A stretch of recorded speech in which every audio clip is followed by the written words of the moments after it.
Halo, assalamualaikum warahmatullahi wabarakatuh, teman-teman. Hari ini kita mau coba unboxing Pocophone X3 NFC dari Xiaomi.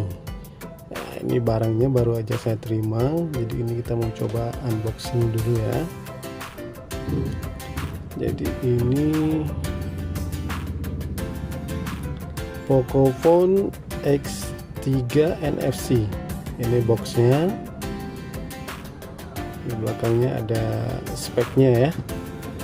Jadi di sini dia menggunakan Qualcomm Snapdragon 732G, kemudian layar 120 Hz 6,67 Full HD+, kemudian ada kamera 64 megapiksel AI quad kamera, baterai 5160 mAh, kemudian ini varian 8128GB, warna shadow grey ya. Ini Xiaomi asli buatan Indonesia, buatan dari pabrikan Indonesia. Jadi ini Pocophone garansi resmi ya. Oke, jadi ini kita buka aja. Di sini ada ucapan terima kasih nih darinya Alvin C. Alvin C ini direkturnya marketing Xiaomi Indonesia.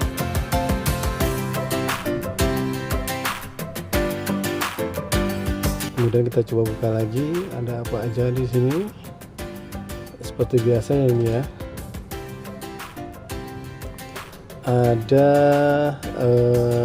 SIM injector, kemudian ada buku panduan, kemudian ada juga kartu garansi.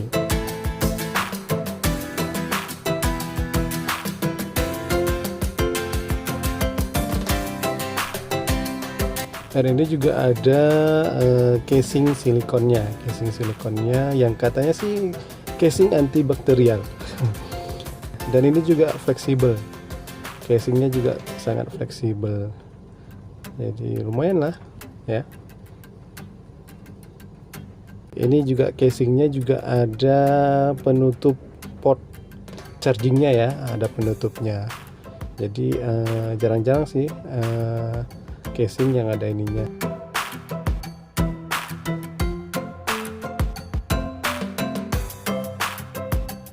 Kemudian ini dia handphonenya.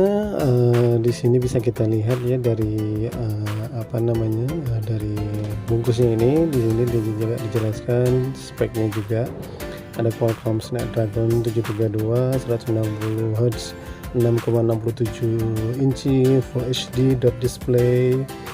Kemudian ada kamera 64 megapiksel dan baterai 5160 mAh.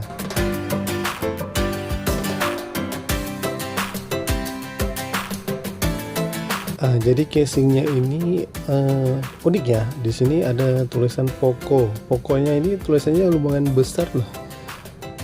Lumayan besar. Jadi memang sangat unik ya untuk penulisan. Ada Poconya di belakang. Oke, apalagi yang ada di dalam kotak, kita buka lagi.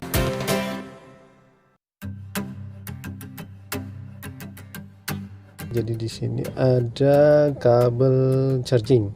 Kabel chargingnya ini Type A to Type C. Kemudian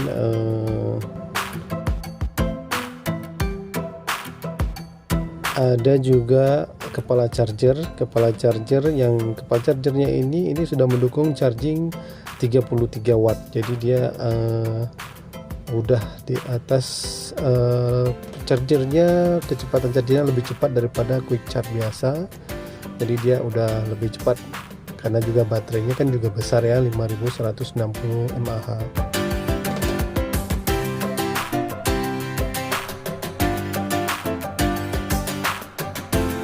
Oke, kita coba pasang aja handphonenya ke casing silikonnya ini. Lumayan pas ya. Jadi nggak kendor, dia memang fit dengan handphonenya. Kemudian ini kita coba hidupkan aja. Oke, sekarang kita coba setting dulu, nanti kita lanjut lagi ke preview lain-lainnya seperti baterai, kamera, dan lain-lainnya ya. Oke.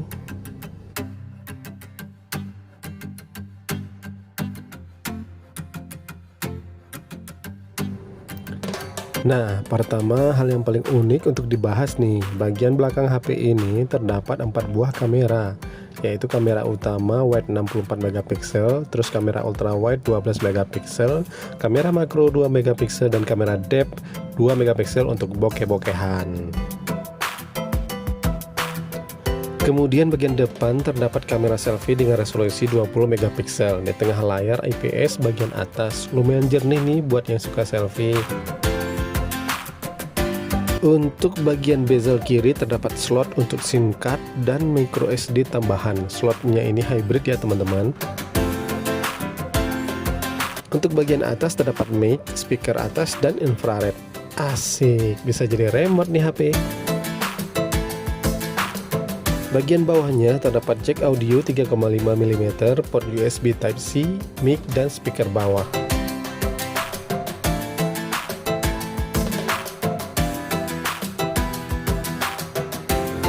Untuk layarnya, HP ini menggunakan panel IPS dengan dukungan refresh rate 120 Hz yang bikin scrolling medsos jadi lebih smooth. Untuk gaming juga oke, tapi saat ini belum banyak sih yang support 120 Hz.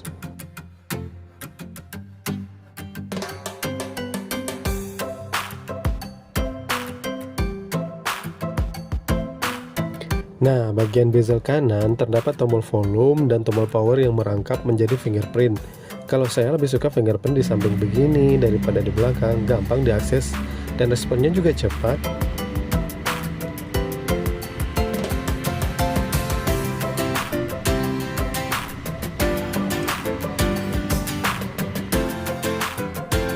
Untuk software dan OS-nya, Poco X3 ini sudah menggunakan Android 10 dan MIUI versi 12.0.1. Dan ini MIUI-nya versi global ya, bukan Cina, kan produk resmi.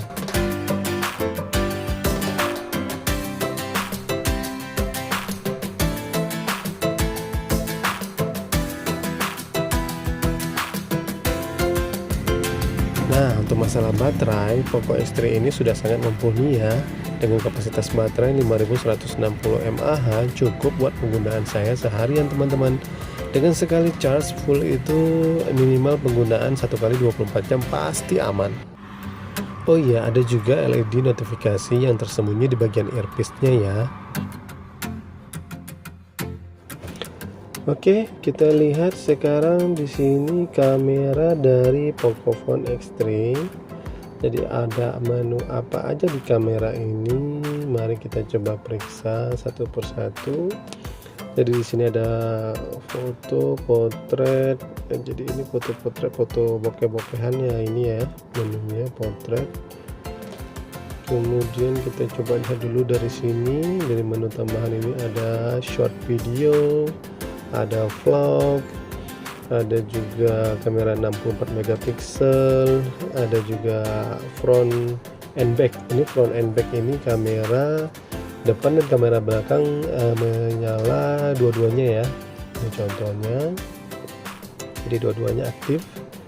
Kemudian kita lihat lagi di sini ada fitur untuk foto dokumen, time lapse, clone. Juga ada foto malam, night mode, kemudian panorama, slow motion, dan untuk long exposure juga ada ya.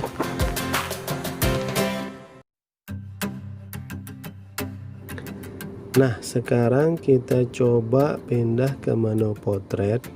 Jadi di menu potret ini kita bisa coba aktifkan AI-nya di sini.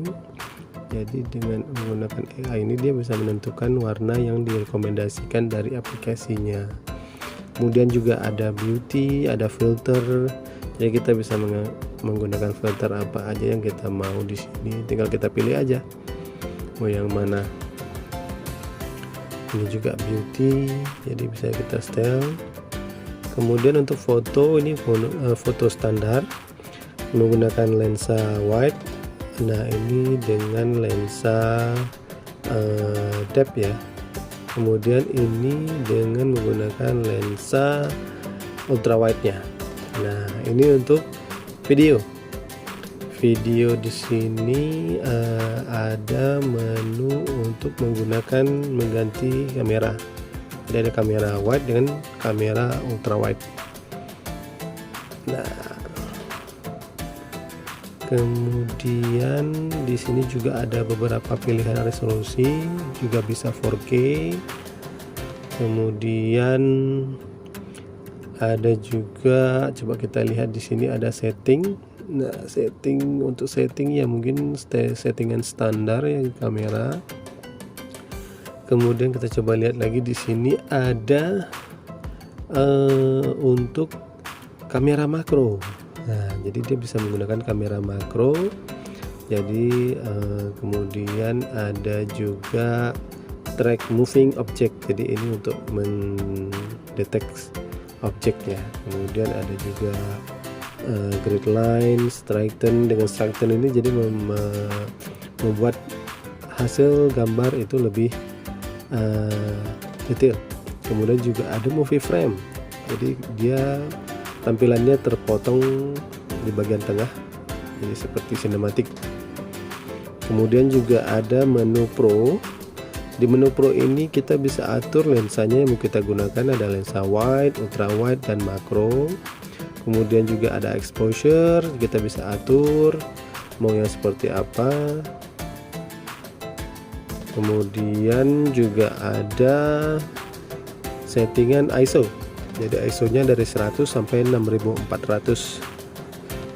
Oke, kemudian ada juga shutter speed. Shutter speednya ini untuk foto itu bisa sampai dengan 30 detik ya, sampai 1/4000 detik. Kemudian fokus, kita bisa juga fokus manual. Kemudian white balance juga kita bisa pilih, ada shortcutnya yang mau kita pilih juga. Kita bisa atur juga secara manual antara berapa, 2000 sampai dengan 8000 ya, itu aja. Kemudian di sebelah kanan kita bisa lihat di sini untuk fokusnya, mau frame average, center, ataupun spot metering. Nah gitu. Kemudian ada flash, kita mau atur flashnya hidup atau mati. Kemudian untuk mengaktifkan kamera 64 megapiksel Ultra HD nya. Nah, kemudian di sini juga ada menu filter. Kemudian menu lainnya di sini ada focus picking. Focus picking ini menentukan kamera fokusnya ke arah mana. Jadi ini memudahkan kita dalam mengatur fokus. Kemudian juga ada exposure. Di sini dia mendetek di area mana saja di kamera yang exposure-nya kurang. Nah, jadi dia bisa dikasih tahu. Kemudian juga ada time burst. Ini dengan pengambilan foto 30 foto per 1 menit.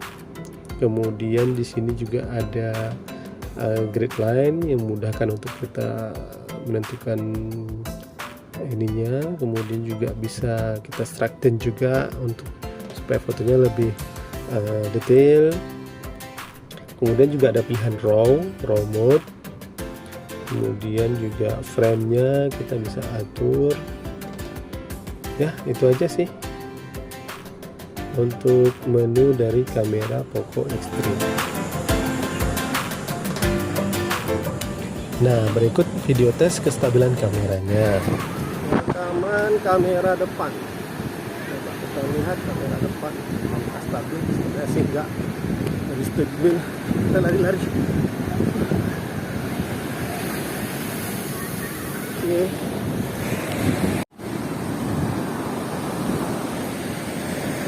Rekaman kamera belakang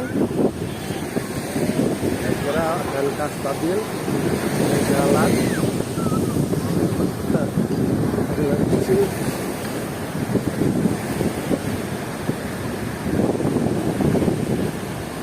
oke. Perekaman kamera belakang cukup stabil ya, walau terkadang masih ada skipnya. Untuk kamera depannya yang memang masih shaky, tapi ya cukup oke lah untuk budget under 4 juta ya.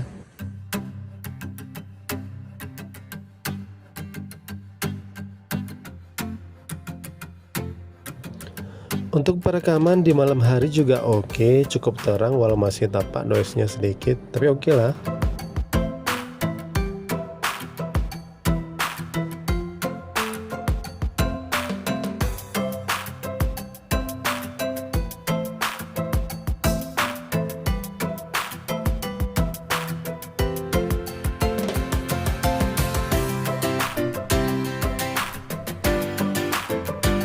Hasil foto kamera makronya juga cukup oke, kualitas warnanya cukup natural dan tidak oversaturated.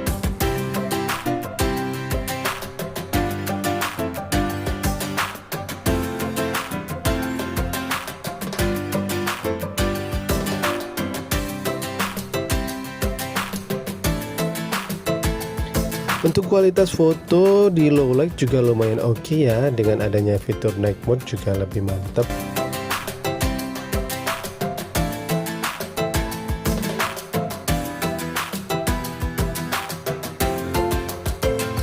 Untuk foto daylight dengan pencahayaan yang cukup, nggak usah diragukan lagi lah ya, untuk kualitas fotonya pasti oke.